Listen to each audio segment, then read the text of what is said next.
It's now time to hear from our wildcard team, Fantasy Funds.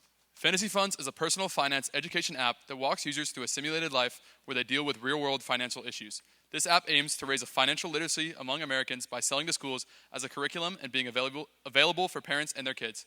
Please welcome to the stage, Fantasy Funds.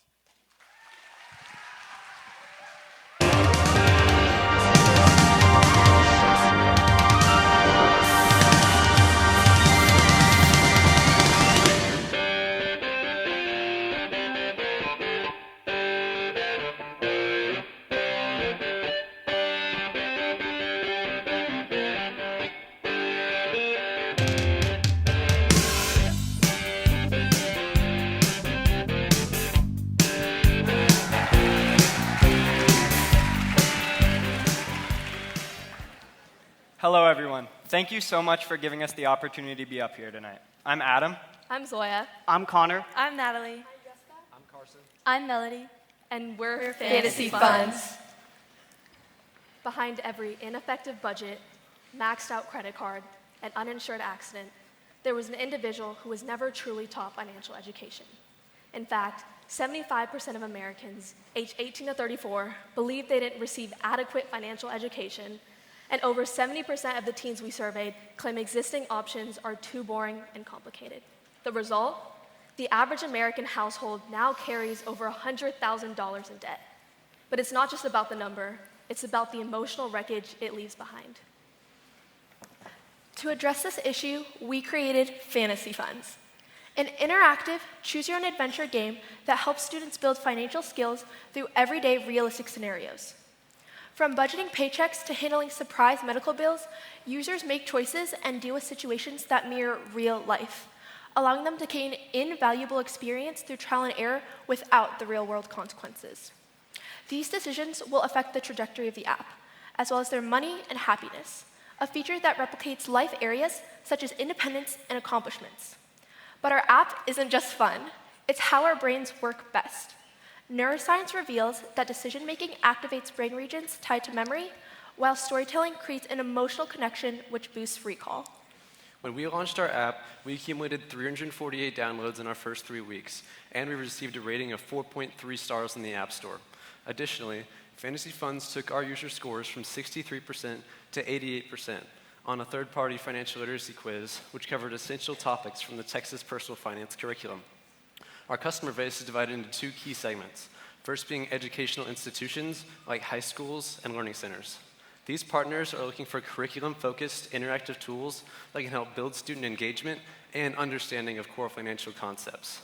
And next, our parents are looking for an effective way to teach their kids financial literacy at home. Our early adopters are going to be local learning centers like Castner Hill and high school students in the Westlake area. Once we build credibility with these initial customers, we will scale by expanding into large school districts and marketing to parents all across America. Now let's show you what Fantasy Funds will look like. When both an individual and a student logs into our app, they start a virtual life that is filled with real-world financial decisions. But before making any choices, they are prepared with a brief and engaging lesson. For instance, before a scenario about buying a car, students are taught key financial concepts, such as auto loans and car insurance. This ensures that they are prepared for the situation that they are about to face. Now let's switch to the educational model, built specifically for classrooms and institutions. This is the teacher dashboard. From here, educators can monitor all their students' progress in real time. Each student has a profile where teachers can click to see the decisions the student has made in the app, their score trends over time, and their overall progress. This is the content controls. From here, teachers can change settings, toggle concepts, and select features. For our competitors, we analyzed 3 educational companies that are widely used throughout Texas. First, Knowledge Matters offers a digital simulation that is used here at Westlake High School and at Lake Travis. However, many have complained about its lack of teacher control and monotony. Next, EverFi offers a digital module-based lessons, which is used at AISD, but has been criticized for its repetitiveness and shallowness.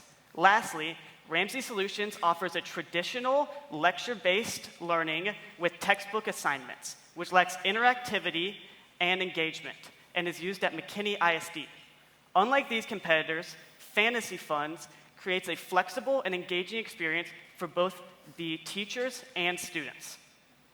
And for our individual competitors on the App Store, we have tested and played many apps and games. However, none of them have met the quality financial education and engagement. Our total addressable market is all Americans aged 10 to 18, which is around 40 million people. If all of these people were to subscribe to our app for 12 months, we would generate around $950 million. For our serviceable obtainable market, we conducted a survey to see who would actually pay for our app and adjusted for average user lifespan, which left us with around 18 million people and $133 million. Our serviceable obtainable market represents our first-year sales, which we have estimated to be around $33,000 based on existing downloads and feedback from schools. When marketing to educational institutions, our strategy focuses on direct outreach and building credibility. So far, we have collaborated with Benchmark Bank and Castner Hill Learning Center to promote our app as a trusted financial literacy resource. These endorsements will help us in the future when pitching directly to educators and at education conferences. For our individual model, we have been actively marketing our app on social media through Instagram and through community connections. We plan to market towards parents in the future through Facebook ads and referral programs. Our primary source of revenue is high schools, which in Texas are required to offer personal financial literacy. Based on market research of the tools that we will be replacing, $25 per student for business classes is a competitive yearly price. As an auxiliary form of income, our app will also be available for $199 to any individual who wants to download it.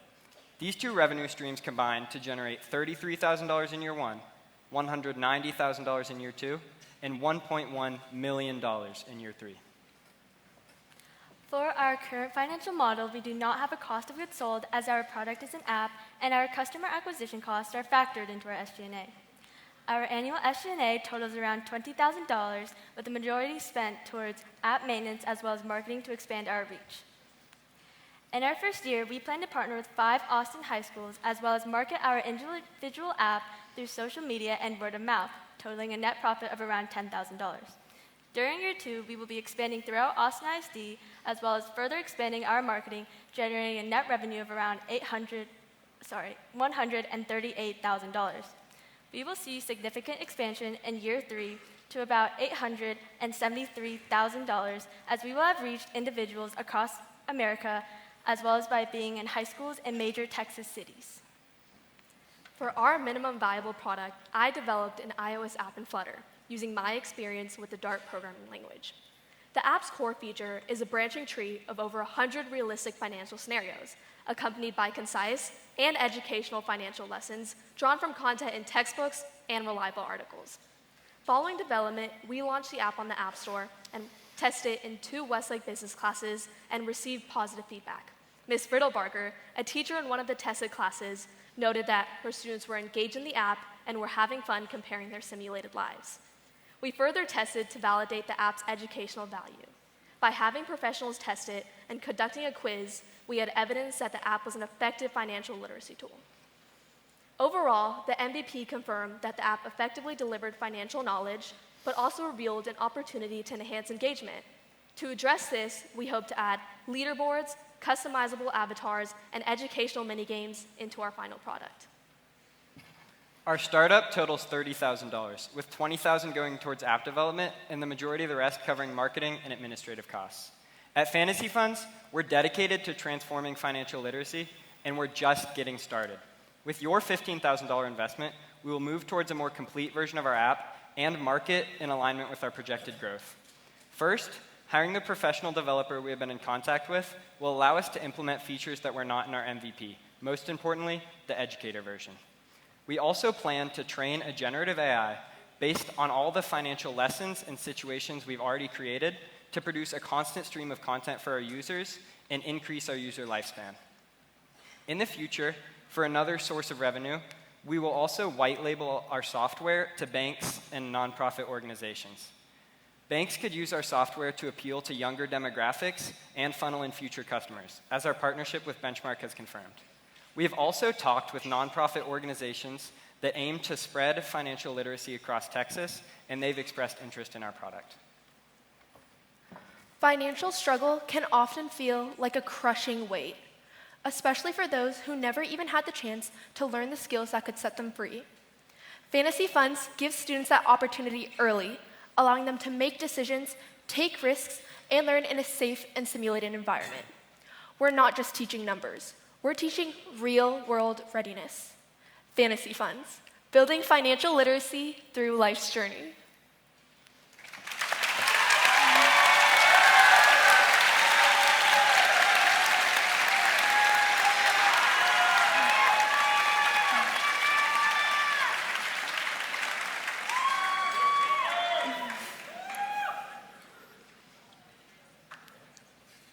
Can you guys talk, first of all, so helpful.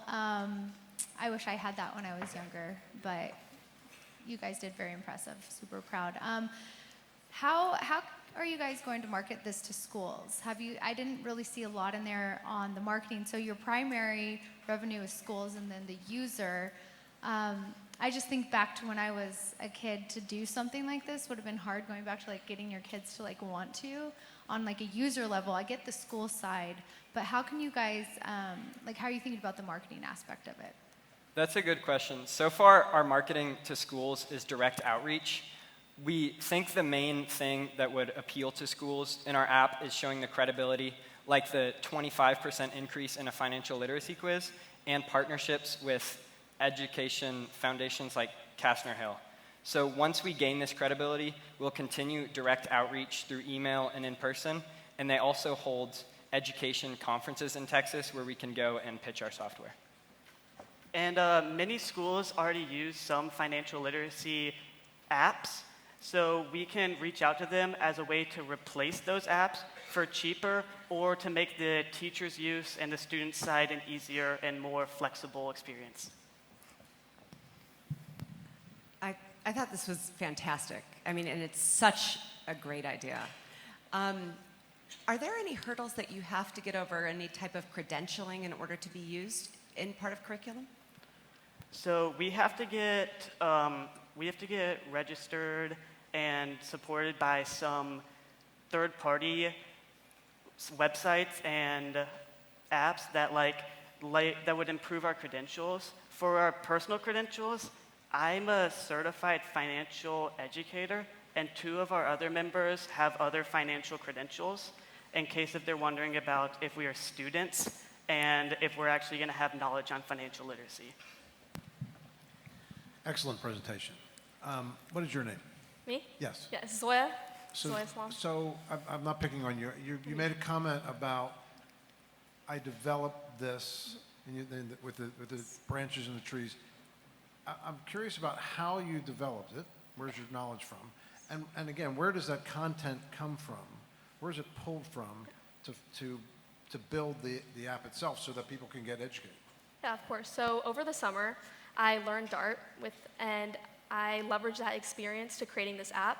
And then as for the content, we all worked on all of the questions and lessons, but we educated ourselves before we created the lessons. So we read financial literacy textbooks and looked at reliable articles so we could trust. In order to assure, with our lessons especially, that we're putting across the best information, we would read textbooks and multiple articles, and we would include information in the lessons that's referenced in all of the articles so we know it's reliable. And we also had meetings with Benchmark Bank where they checked our questions relating to credit and other bank-related financial topics to ensure that we had maximum credibility. Great job, guys. As a CPA, I love this. It's fantastic. And I think my question is similar. It deals with content. So how are you going to ensure that your content stays accurate? What are your plans, and to go along with that, what are your plans to collaborate with professionals that would be able to offer that validation? We had, for in the future to generate content, we talked about the generative AI, where we would feed it all of the content we've already created and we've already assured is correct, and ask it to give out similar content. And then our roles, as well as the other educators we've collaborated with at Kastner Hill and the professionals at Benchmark Bank, we would take in all the content that it produced and make sure that everything it's producing is completely accurate before we put it on our app.